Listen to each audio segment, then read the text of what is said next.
el próximo martes de la semana que viene. Si tienen alguna consulta, alguna duda, vamos adelante.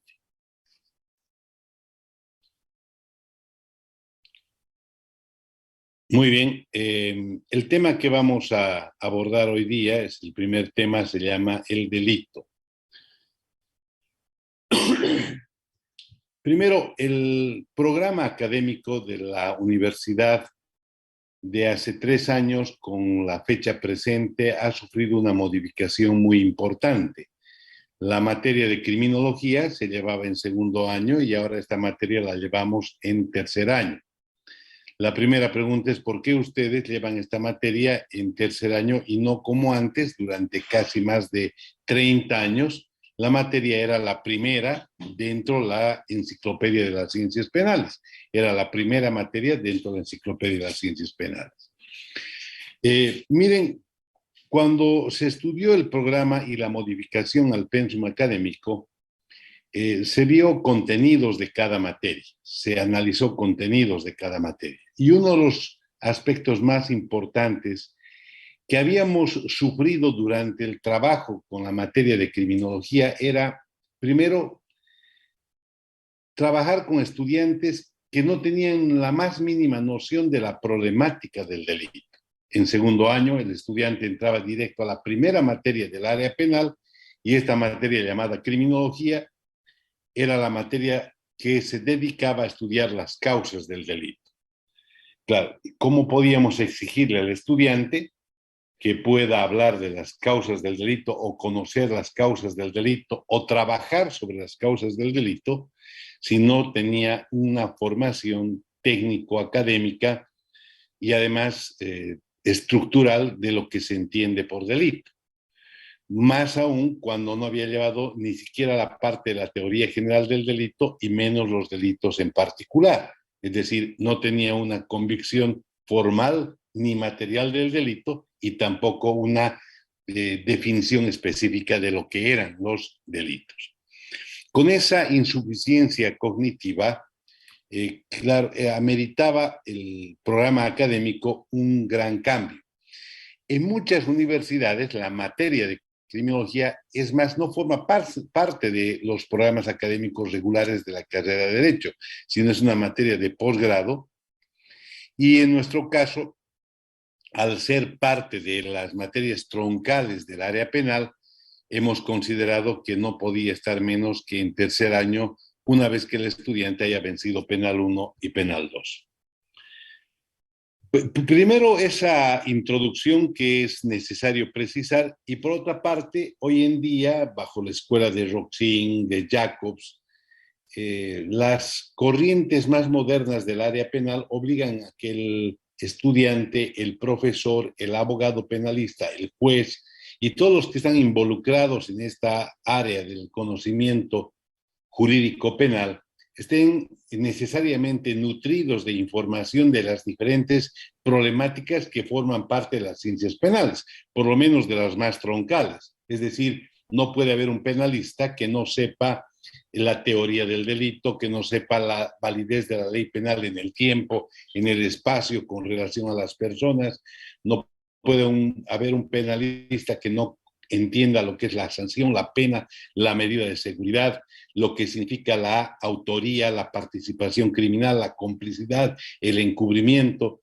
No puede haber un penalista que de alguna manera desconozca la parte especial de la ley penal que tiene que ver con los delitos en particular, que no conozca lo que es y diferenciar además un delito de peculado de un peculado culposo, de un cohecho pasivo, de un hurto, un robo, una estafa, un estelionato. Miren, es casi parte de la cultura jurídica del abogado tener ese contexto amplio de conocimiento de todo este abanico de contenidos de las ciencias penales, sobre todo troncales.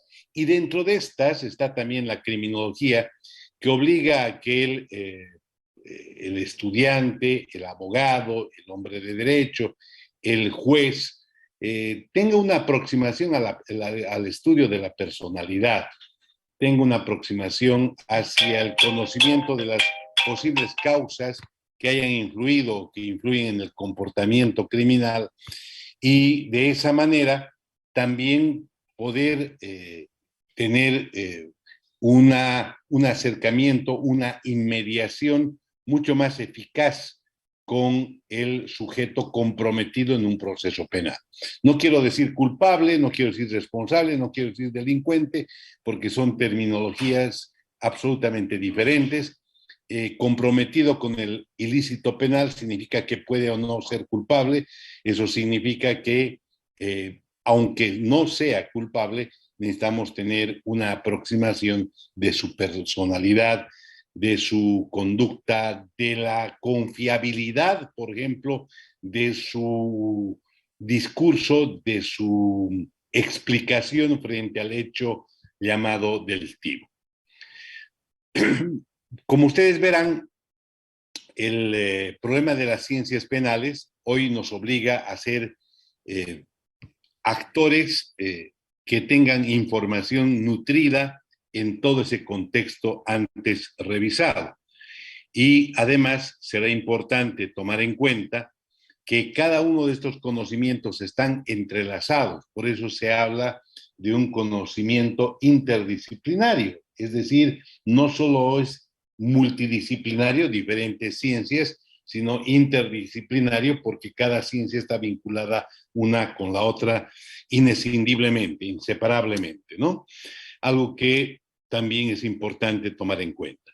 Por otra parte, también a manera de introducción a este primer tema, seguro todo el mundo tiene una idea de lo que es el delito y el ciudadano más menos técnico en la materia está obligado a, de alguna manera, dar una explicación o tener una explicación, o en su caso, poder responder ante el estímulo de la sociedad, ante la eh, concepción del comportamiento humano, tener una idea de lo que es el delito. Nadie puede ser indiferente al hecho delictivo. Tal vez existen algunas complicaciones cuando hablamos de algún nomen juris específico, de algún nombre especial, pero cualquier ciudadano sabe perfectamente si es servidor público, que no puede tomar la cosa pública, que no puede apoderarse de la cosa pública, que no puede valerse del cargo o de la confianza que se le ha dado para poder, de la confianza que se le ha dado para poder administrar la cosa pública, apoderarse de los bienes del Estado, porque seguros estamos que va a entender que ese comportamiento es delictivo. No sabrá que se llama peculado, pero sí va a entender que su acto es contrario al derecho y que tiene como consecuencia una sanción. En otras palabras, el delito no es de manejo exclusivo de los abogados, de los expertos. El delito no es un problema en que solo los hombres de la ciencia penal, dedicados a la ciencia penal, van a poder entender, comprender su alcance, sino va a llevar y va a llegar a todos los ciudadanos, ¿no? Como un mandato natural. La ley es para todos, la ley no es solo para los abogados, la ley no es solo para los jueces, la ley es para todos. Bueno, por una parte eso, ¿no? Por otra parte, será necesario tomar en cuenta que si bien todo ciudadano debe entender lo que es el delito, entre una conducta delictiva y otra conducta delictiva, entre un acto criminal y otro acto criminal, habrá pues notoria diferencia, habrá hechos que llaman la atención, habrá eh, actitudes que dentro de lo criminal son mucho más conmocionantes que otras. Claro, un hurto mezquino, aquel acto de cuello blanco, tal vez llama menos la atención que el delito sangriento, que el delito conmocionante, que el delito, como decía el profesor Mario Treves, laberíntico, ¿no? Aquel que encierra en la conducta del sujeto un notorio comportamiento desviado, una actitud que llama la atención porque la carencia de piedad, la ausencia de sensibilidad, la miopía del autor frente al escenario jurídico en el que éste se puede sentir de alguna manera no comprometido con la piedad, la probidad, el temor, la sensibilidad al sufrimiento, al dolor ajeno, es lo que llama la atención en materia criminal, es decir, el feminicida, el homicida, el asesino, el infanticida, el agresor violento, el violador, no solo son sujetos o actores del delito que nos generan una atención, sino que nos generan una reacción. Nadie es indiferente ante ese tipo de delincuentes, nadie puede pasar por alto o no tener o generar una reacción ante esa criminalidad que hoy en día cada vez más es lacerante, es conmocionante. Si ustedes observan, a partir del surgimiento de la ley del feminicidio, de la norma penal del feminicidio, aparentemente han surgido más conductas criminales vinculadas a este tipo penal. Parece que la ley, en vez de disuadir, parece que la ley, en vez de convertirse en una prevención general por su efecto natural de amenaza, no trabaja, no tiene efectos en aquel psicópata o en aquel sujeto que es anómico, carente de normas, ¿no? Que le es indiferente por muy grave que sea la sanción que va a enfrentar, cuando de por medio está la actitud aviesa, alevosa, de agresividad en la que actúa sobre la víctima valiéndose de su ventaja y de la fragilidad de la víctima, ¿no? Esos son temas que de una u otra manera nos interesan, nos llaman la atención, sin perjuicio de que también otro tipo de problemáticas criminológicas son parte del concepto del delito.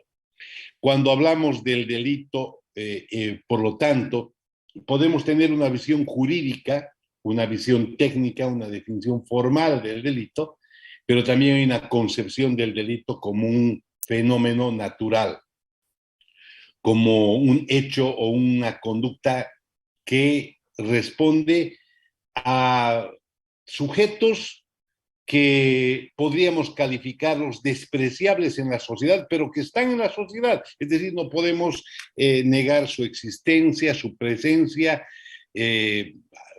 y de alguna manera yo creo que la sociedad se siente conmocionada, pero a la vez es consciente de la existencia de ese tipo de delincuentes.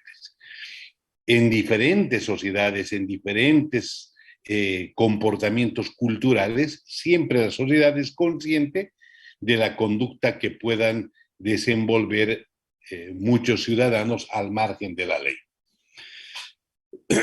Bueno, ese punto a manera de introducción. El segundo punto que vamos a ver son las ciencias penales. Claro, inmediatamente se nos viene nuevamente a la mente el tema del delito, que el delito es una conducta que es reprochable, nos viene a la mente que el delito es una conducta que conmociona, que llama la atención, que no es indiferente. Y comúnmente cuando estamos frente a un delito, lo primero que tenemos que entender es que si esta conducta está calificada de esa manera en la ley penal. Un hecho calificado como delictivo debe formar parte de un ordenamiento jurídico, de un código. A ese código, a ese ordenamiento jurídico en el que se identifica el delito se llama Código Penal. Ustedes si observan, el Código Penal tiene dos grandes partes, una parte general y una parte especial. La parte general se refiere a las instituciones rectoras de la problemática del delito, como por ejemplo la aplicación de la ley en el tiempo, la aplicación de la ley penal con respecto a las personas, la aplicación de la ley penal extraterritorialmente, la extradición. Esta parte general se va a referir a la autoría, a la participación criminal, a las penas, a las medidas de seguridad. Esta parte general se va a referir o va a tomar en cuenta, por ejemplo, qué tipo de medidas de seguridad sin que sean penas se puede aplicar al autor de un hecho delictivo.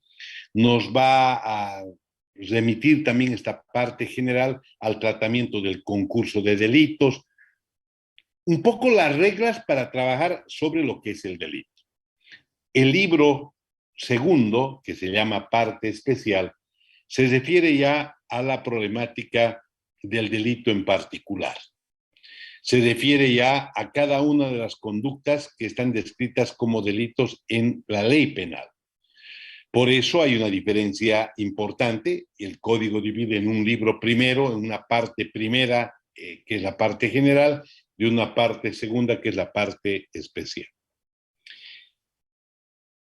La primera problemática, por lo tanto, es definir lo que se entiende por delito, tarea que se le encomienda al derecho penal. Esta tarea de definir lo que es el delito, qué se entiende por delito y dónde se encuadra el tipo penal, es tarea del derecho penal. Yo diría que el derecho penal se convierte, por lo tanto, en el tronco fundamental de la enciclopedia de las ciencias penales. ¿Por qué es el tronco fundamental? Porque lo que no está o no se considera delito desactiva de alguna manera todo el interés de las otras ciencias penales, que no vamos a perseguir a un deudor como un delincuente en materia penal, porque el deudor, es actor de otra área del derecho, actor del derecho civil, pero no del ámbito penal, o el adúltero, por ejemplo, o no, o el comerciante infractor de las normas impositivas. En todos los casos, estamos frente a conductas que no forman parte del delito, por lo tanto, la primera problemática que determina lo que es el delito está destinada al derecho penal y el derecho penal define los delitos. Pero no es suficiente definir al delito, encontramos inmediatamente una ciencia paralela al derecho penal, que es el derecho procesal penal. Este derecho que lo llamamos derecho adjetivo, que es el que va a preocuparse de encontrar el camino para la búsqueda de la verdad. Camino que lógicamente en la sistemática de las ciencias debe ser organizado, debe ser un camino que obedezca al cumplimiento de ciertos mandatos, primero filosóficos, ontológicos, axiológicos, que de alguna manera en la búsqueda de la verdad tienen que encontrar ciertos límites, no por el hecho de que tengamos que averiguar si el sujeto cometió un delito. La ley nos permite agarrarlo a palos con un instrumento como un detector de mentiras violento, cuando ni siquiera el detector de mentiras tecnológico es admitido como prueba. En otras palabras, la búsqueda de la verdad responde a reglas, primero, de respeto al delincuente, por muy delincuente que sea. La sociedad no puede actuar como el delincuente, innegablemente. Y por lo tanto hay un conjunto de pasos, procedimientos que son el sistema para la búsqueda de la verdad. Ese procedimiento, para empezar, tiene una base constitucional. Las normas más importantes del derecho procesal penal están materializadas en la Constitución Política del Estado. Las normas más elementales están definidas en la Constitución Política del Estado en el capítulo referido a las garantías jurisdiccionales, el debido proceso, la presunción de inocencia, el derecho a ser oído antes de ser condenado, la necesidad de que haya una sanción y una concepción de delito previa a la posibilidad de aplicar esa ley al autor del hecho. Todo ese conjunto de normas son pues procesales. Por ejemplo, la posibilidad de la aprehensión al infractor de la ley en estado de flagrancia es una permisibilidad constitucional, lo que nos demuestra que las normas más básicas del derecho procesal penal son normas constitucionales. La Constitución hace de un legislador activo en la concentración de normas procesales. Ese derecho procesal penal, que no es exclusivo del Código Procesal, como les vengo diciendo, sino también de la misma Constitución, es otra de las ciencias penales a las que hay que hacer referencia dentro de estas ciencias penales. Después tenemos la penología, que es la ciencia que se preocupa de las penas y medidas de seguridad. La consecuencia del delito es la pena. La consecuencia del delito, aquel sujeto que infractor no tiene la capacidad para responder por el hecho, va a ser la medida de seguridad. Claro, un enajenado mental que vulnera una norma punitiva de la ley penal, que violenta el ordenamiento penal, no va a quedar indiferente la sociedad por el hecho de que sea un enfermo y no pueda comprender. Lo que va a tener que hacer la sociedad es reaccionar, y la reacción que tiene la sociedad ante ese infractor, que es inimputable, lógicamente incapaz de comprender, será someterlo a una medida de seguridad de internamiento en casa de salud para que ese sujeto sea protegido y se proteja la sociedad de él. Y digo sea protegido porque innegablemente un incapaz, un enajenado mental, agresor, violento, que puede cometer hechos ilícitos, también es susceptible de una reacción de la sociedad que puede victimarlo en mérito a esa legítima actitud de defensa que asume cualquier ciudadano ante una agresión. Y por lo tanto, la medida de seguridad no solo es para la sociedad, la medida de seguridad también le va a proteger a este actor de lesividad de los bienes jurídicos tutelados. Claro, aquí tenemos un gran debate. Ustedes van a ver, les voy a mostrar en nuestra proyección, en el tema 3, tienen la enciclopedia de las ciencias penales. Vamos a volver a repasar todo esto, pero básicamente dentro de esta enciclopedia de las ciencias penales tenemos esa tarea de lo que es la penología.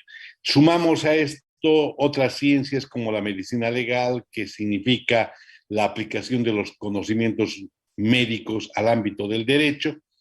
Y yo digo del derecho y no del derecho penal, porque la medicina legal puede tener aplicabilidad en el derecho, pero también en el derecho civil o en el derecho familiar, cuando estamos frente a la necesidad de determinación de paternidad, por ejemplo, la medicina legal tendrá un rol muy importante, o en la determinación de interdicción de un sujeto incapaz para que sea civilmente declarado de esa manera. Bueno, la medicina legal no es de exclusiva utilidad en el ámbito de las ciencias penales, sino de alguna manera esta exclusividad va más allá, puede estar en el ámbito del derecho en general. Por otra parte, aquí encontramos la ciencia que nos interesa, la criminología. La criminología es la ciencia que estudia las causas del delito, forma parte de la enciclopedia de las ciencias penales, es la ciencia causal explicativa. ¿Por qué nos interesa saber si un sujeto ha cometido un hecho delictivo? ¿Por qué nos interesa saber si un sujeto tiene una conducta comprometida con la vulneración de la ley penal? Nos interesa porque el comportamiento humano no es similar de unos con otros, no es similar en cuanto a las motivaciones, en cuanto a los estímulos, en cuanto a su relación con la víctima. El sujeto autor de un delito puede que lo haga por mezquindad, puede que cometa el acto por tendenciosidad, es decir, que hay una tendencia, puede que su acto criminal sea parte de una respuesta a una provocación de la víctima. Bueno, hay diferentes formas de entender, de comprender la conducta del sujeto. Claro, yo tengo que saber cómo se comporta y por qué se comportó así el autor del hecho delictivo, porque también a partir de esa comprensión, yo logro de alguna manera, o puedo de alguna manera, eh, evitar que ese hecho se pueda repetir.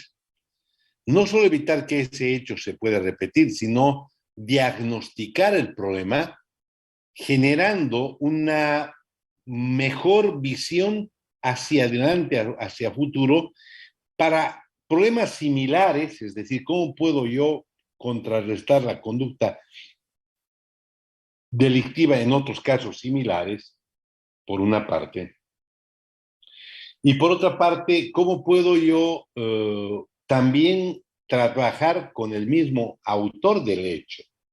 Claro, si yo digo que este señor es un violador y no puedo darle una pena más de 20 años, por ejemplo, 25, según el caso, o si digo que es un homicida, o si digo que es un violento y ha cometido un delito de lesión, y en el peor de los casos le doy una pena de 10, ¿cómo puedo yo permitir que solo la cárcel o la privación de libertad sea la consecuencia y no dentro de la misma pena haya alguna alternativa, haya algún medio para corregirlo, curarlo, readaptarlo, reinsertarlo?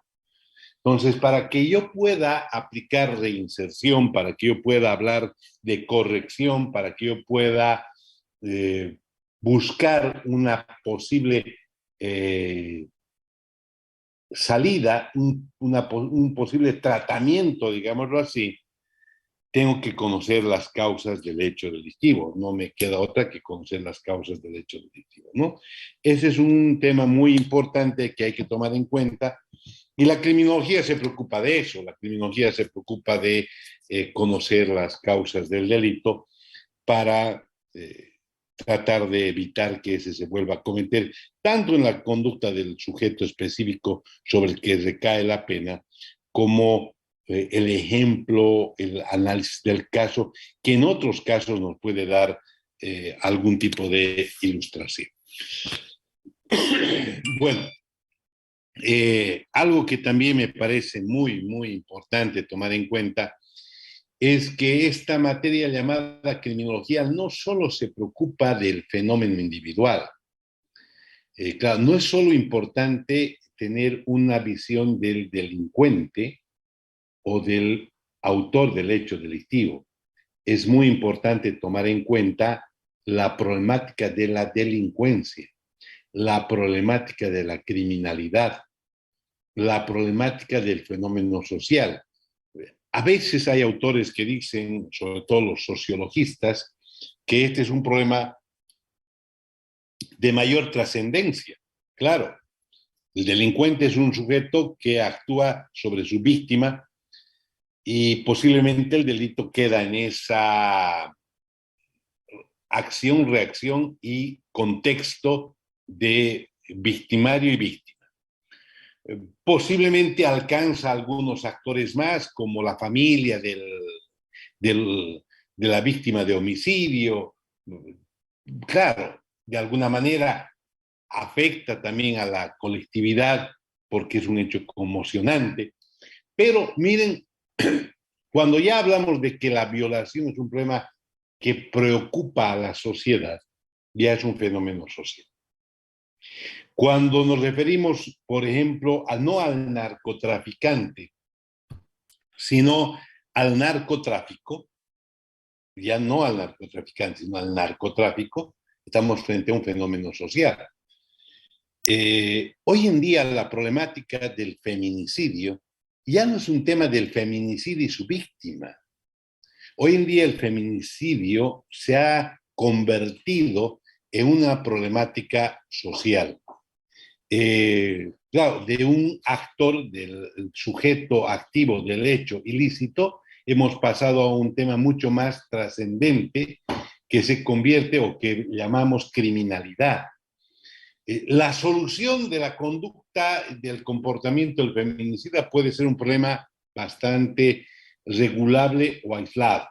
Puede que la conducta del feminicida sea un tema que podamos superar.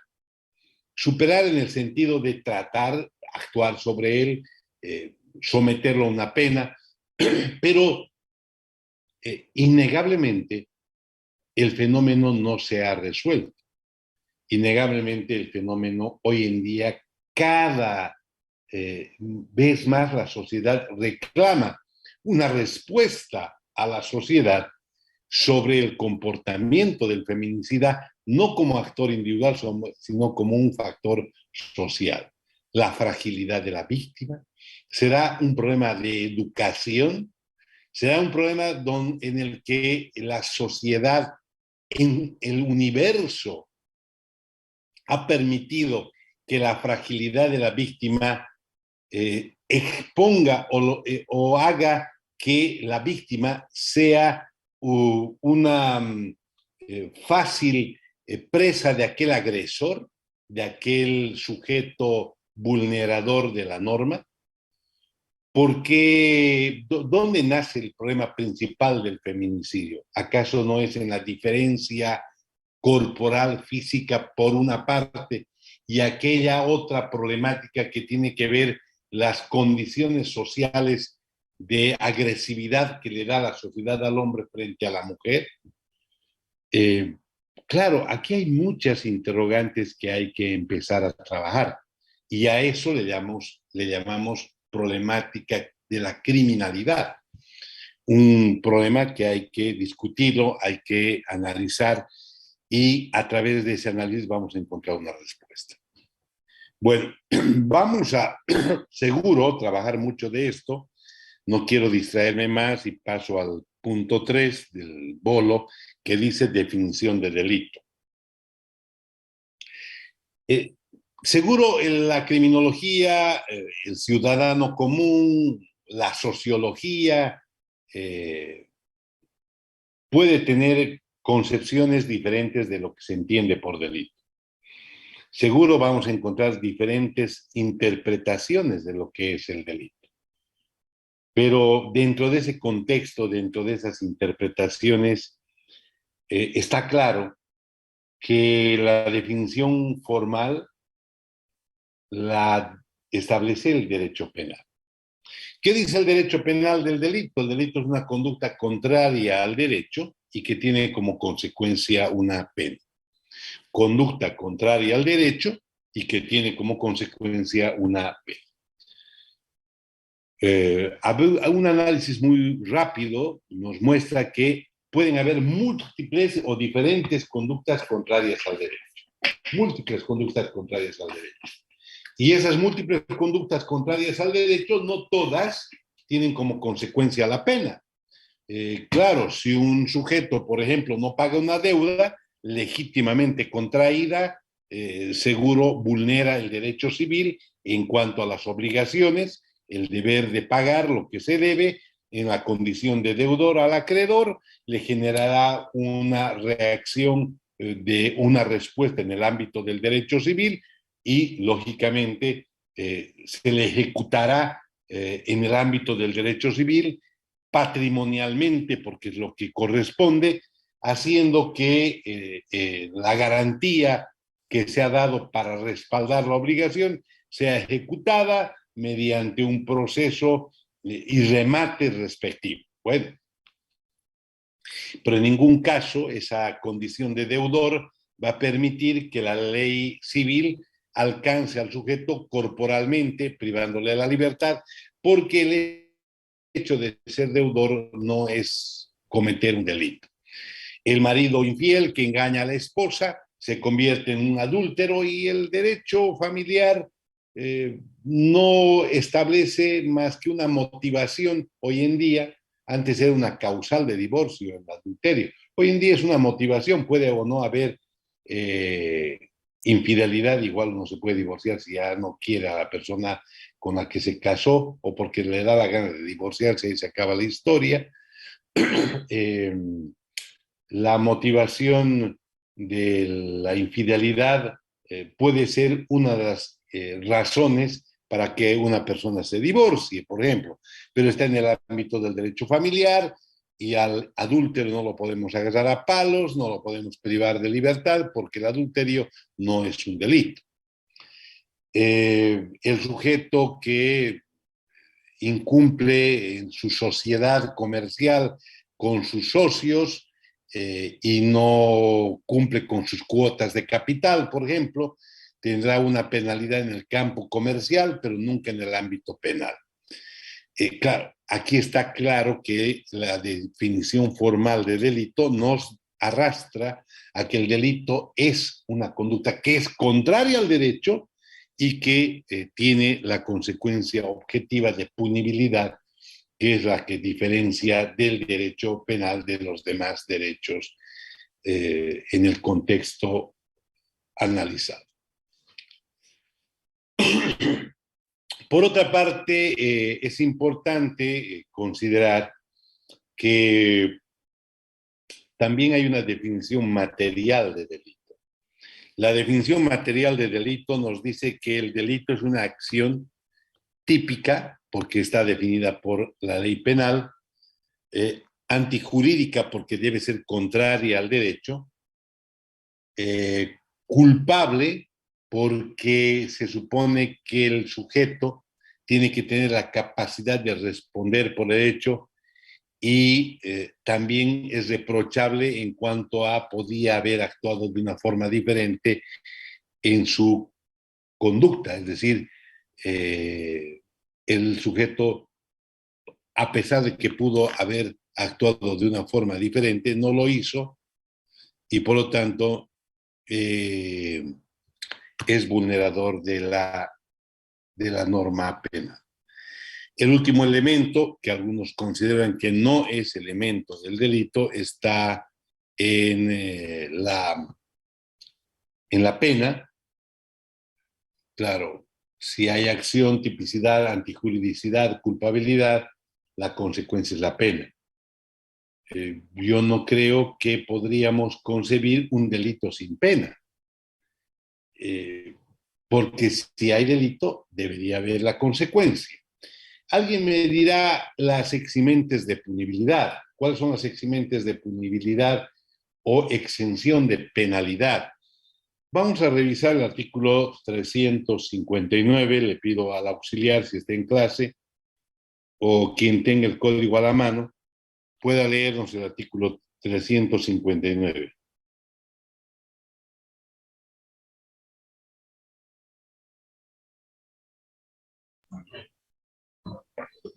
Creo que nadie está, doctor. Yo se lo puedo leer. 305. Adelante, Judy, por favor. Muy bien, doctor. Doctor, yo tengo Ahí está. el artículo. Adelante. Ya. 359, exención de pena. No se aplicará sanción alguna sin perjuicio de la acción civil que corresponda al damnificado por los delitos de hurto, robo, extensión, estafa, estelionato, apropiación indebida, daño que recíprocamente se causare. 1. Los cónyuges no divorciados, los no separados legalmente o los convivientes. 2. Los ascendientes, descendientes, adoptantes y adoptados y afines en línea recta. 3. Los hermanos, cuñados y si vivieren juntos. Ya. Si ustedes se fijan en el artículo 359, lo primero que hace el legislador es decirnos que hay exención de pena en los hechos calificados como delitos de estafa, hurto, estelionato, que recíprocamente se causaren los hermanos, cónyuges, convivientes, hermanos si vivieren juntos. Esa eximente de punibilidad no quiere decir que no hayan los elementos constitutivos genéricos del delito. Lo que dice simplemente es que hay exención de pena. Ocurre que una mujer una esposa le sustrae al marido, aprovechando que éste está durmiendo, le saca de su billetera un dinero.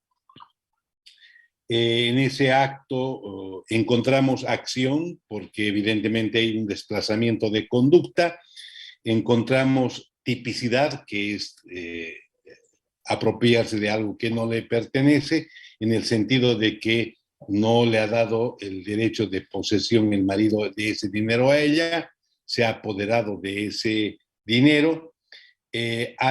No hay causa de justificación, es decir, hay antijuridicidad que supone que la conducta es contraria al derecho porque no hay algo que legítimamente lo permita. Después hay culpabilidad porque se entenderá que ha actuado con conciencia y podía haber actuado de otra manera. En ese comportamiento donde hay los 4 elementos citados, acción, tipicidad, antijuridicidad y culpabilidad, lo que la ley dice en el artículo 359 es exención de pena. La gran pregunta es si hay todos los elementos del delito, en otras palabras, si hay el delito, ¿por qué no hay la pena? No hay la pena porque de alguna manera el legislador ha dicho, yo no puedo perseguir a este tipo de actores, o la ley no debería perseguir a este tipo de actores porque no es nada extraño que el hermano tome la camisa del otro hermano, aprovechando que este no está, y llegue temprano para devolverla en un acto notorio de hurto. Si esto persiguiera la ley penal, estaríamos encarcelando a esposos contra esposas, a esposas contra esposos, a hermanos contra hermanos, y así sería definitivamente algo que no solo rompería con la paz social, sino en vez de ser una solución sería un problema. Por eso, este es un ejemplo donde la pena inexistente para ese tipo de conductas que son típicas, antijurídicas y culpables, no nos dan la determinación y la posibilidad de aplicar la pena, lo que para mí es ausencia de delito. ¿Por qué digo ausencia de delito? Porque jamás vamos a poder llegar a una condena ejecutoriada en casos de esta naturaleza, determinando que haya el desgaste del proceso penal con la seguridad de que al final del proceso vamos a llegar a un eximente de punibilidad. Sería un absurdo. Y por lo tanto, si no hay proceso, no hay condena, no hay delito, bajo todos los razonamientos el hecho es inexistente para el derecho penal. Hay otras corrientes que se inclinan por decir que basta que haya acción, tipicidad, antijuridicidad y culpabilidad, hay delito. Bueno, esa es la definición material de delito. Todas tienen los 5 elementos, acción, otro tipicidad, antijuridicidad, culpabilidad, y el quinto elemento no forma parte de la problemática que se llama elemento consecuencia, que se llama la pena. Conforme nuestra regla, son las 11:52, hemos empezado la clase a las 11:05, tenemos los 45 minutos de clase, por lo tanto, la próxima clase vamos a continuar con el tema. El día jueves, sí, van a tener un control de lectura, pero más que para este jueves, que son 2 días, vamos a extenderlo para el próximo martes, que son las teorías de la acción, un repaso de las teorías de la acción. La teoría de la acción adecuada, de la acción finalista, de la imputación objetiva, todas las teorías de la acción van a repasar y el control va a ser el día martes de la próxima semana. Por ahora, tengan ustedes buenos días, distinguidos estudiantes. Gracias, doctor. Gracias, doctor. Hasta luego. Hasta luego, doctor.